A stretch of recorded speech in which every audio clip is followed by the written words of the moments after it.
I'm sure majority of us, we know Dr. Umar Johnson is a pan-Africanist, but is a American, but is African, and it doesn't deny Africa.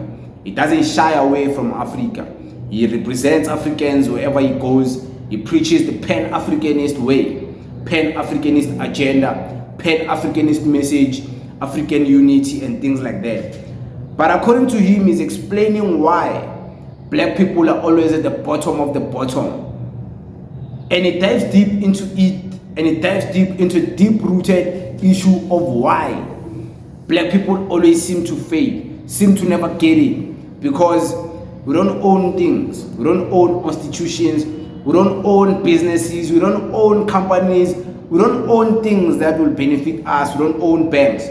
But I want you to listen to him, because this is very interesting what he's saying about.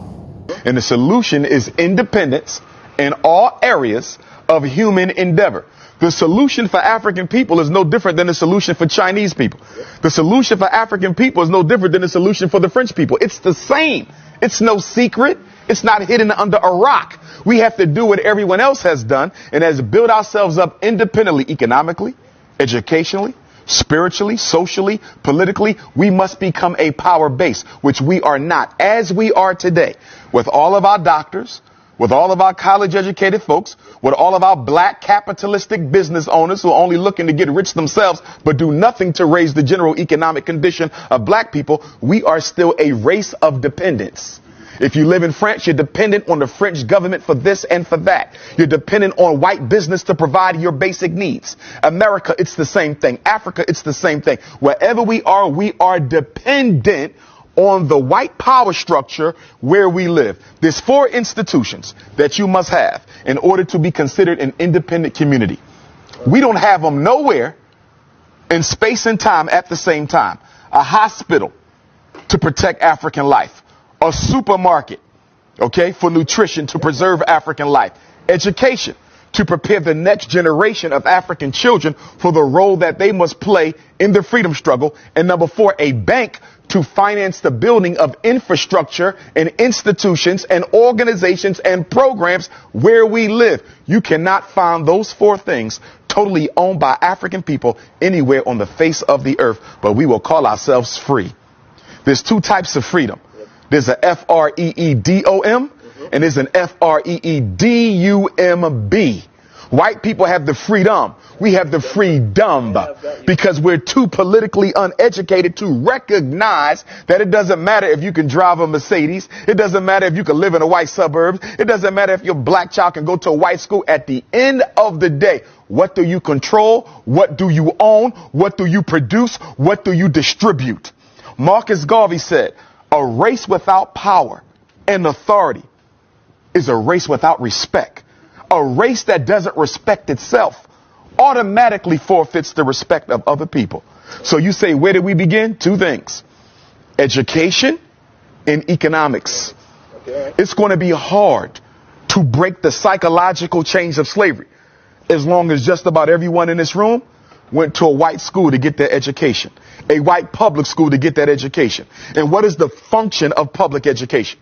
Whether it's UK, France, Austria, Germany, USA, it doesn't matter. The purpose of education for African children in a European context is to teach the African child that you are second place, and that is where you will always stay. And the only way you can rise above it is if we give you permission to rise above it. The education system's job is to make sure black children never come to believe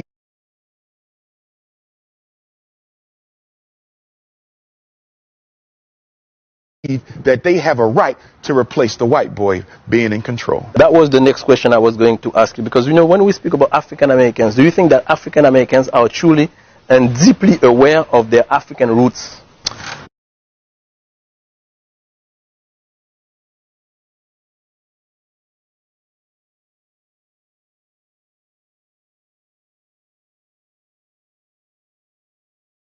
Well, I don't think that's a question just for African Americans. I think that's a question for Africans anywhere. Yeah, of course, but I'm speaking about this because you are from the United States, so of course. Right, but I want to Pan-Africanize the question, though. Okay, all right. So because whether you're dealing with France, whether you're dealing with UK, whether you're dealing with Black America, okay? So globally, yeah. Globally, it's no different. Canada, it's no different. So do you think that Afro descendants are really aware of their African roots? I think that we are aware of the roots, but we are in denial of the roots. Okay? This is why black women spend billions of dollars on perm, weave, blonde hair, green eyes, blue eyes. This is why educated black men, I don't care if they live in Paris, I don't care if they're in Austria, Holland, UK, Canada, US, or South Africa. Educated black men marry outside of their race more than the men of any other race put together because you hate yourself. And the reason why we do this is we actually think we can convince white people if we act white enough to accept us because we don't understand white supremacy and we don't understand eugenics. Eugenics is the science of exterminating the African DNA. It don't matter if you're light skinned with green eyes, you still African. It don't matter if you're blue, black, purple with nappy hair, you still African. It don't matter if you in Paris speaking French or the US speaking English. At the end of the day, you carry the gene of Africa. And that gene of Africa is the most powerful DNA on earth.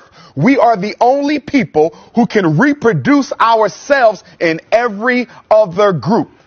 I can make a baby with a Chinese woman, it's an African baby. I can make a baby with a French woman, it's an African baby. An Arab, an East Indian, a Native American, it's an African baby. You understand? Yeah. The white man cannot reproduce himself in any other woman but one who looks like him because he's genetically recessive. I'm genetically dominant, and that's why he must eliminate me. Because in the natural order of things, if I do absolutely nothing, we can literally predict the date where he will no longer exist. So he has to make a decision. He either has to get rid of me first before nature gets rid of him. Are you just here, Dr. Umar Johnson? If you're a sensible person, there's no way you're going to disagree with what he just said. You can only agree, or maybe agree to disagree. But to just disagree and say he's speaking bullshit, I don't know what type of mindset you'd be having for you to think like that. I agree. As Africans, we could be way far if we prioritized our Africanness and came into unity. We don't have to unite and be one. We don't have to be one tribe. But we can unite in a common purpose. Common purpose being that as Africans, we're trying to create our own currency. As Africans, we're trying to create awareness into creating an African one language and come together as different African countries and unite over that one common purpose, step by step. Over time, we would have united over different things. But how we don't do that. We don't do like the Chinese. We don't do like the Europeans. We don't do like the Mexicans. But we are Africans. And we are so divided and we enjoy the division.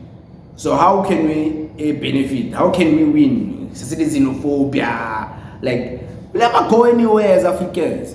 We remain at the bottom of the bottom. But it is what it is. Thank you very much.